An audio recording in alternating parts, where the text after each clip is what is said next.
Alright guys, this is a little PSA for anybody who's got a 3rd gen Dodge Ram, whose third brake light is on, but your back two are not.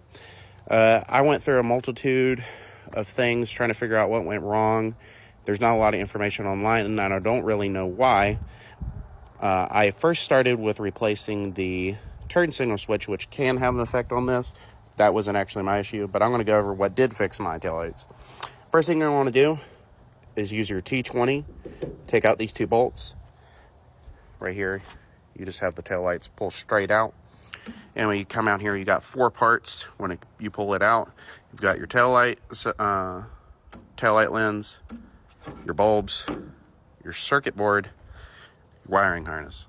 Again, you can have multiple things, but this is what fixed mine. And normally, what is the problem? These circuit boards go bad.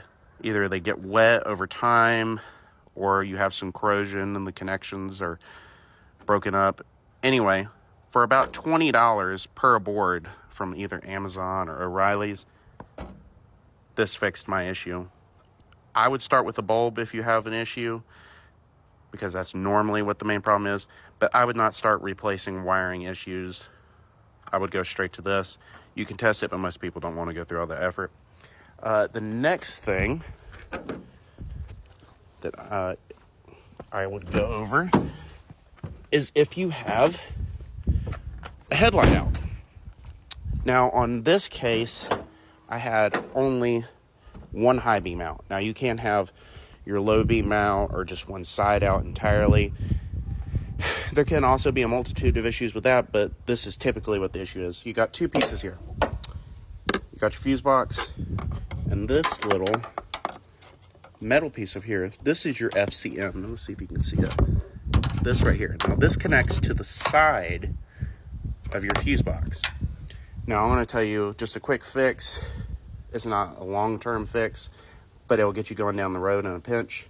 So if you just take a flathead screwdriver or something else, just get in between there, just kind of knock it back and forth, and it'll normally make a connection.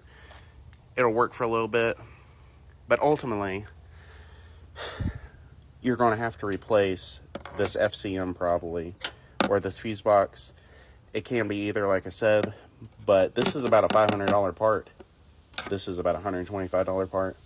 You can test it, but for the people who just want to, not go through the effort, I would replace that FCM. That's normally an issue. A fuse box going bad is normally not the case, but that's where I would start. Anyway, thought I would give that information out. Hope it helps.